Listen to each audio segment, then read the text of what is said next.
বিএনপির কেন্দ্রীয় কার্যালয়ে ঢাকার নয়াপল্টনের তারুণ্যের সমাবেশে তাক লাগানো শোডাউন দিয়েছে নারায়ণগঞ্জ জেলা যুবদলের সদস্য সচিব মশিউর রহমান রনি। বুধবারের এই কর্মসূচিতে রনির নেতৃত্বে নারায়ণগঞ্জ থেকে প্রায় অর্ধলক্ষ নেতাকর্মী যোগ দেয় তারুণ্য সমাবেশে।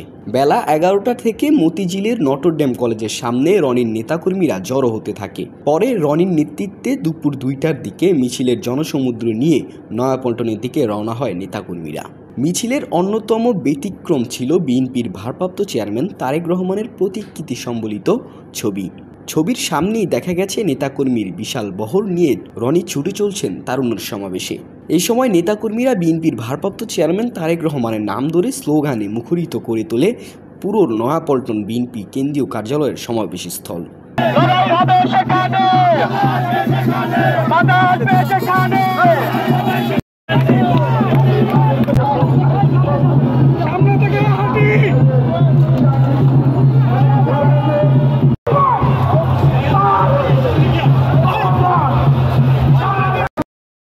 উজ্জীবিত বাংলাদেশ, নারায়ণগঞ্জ।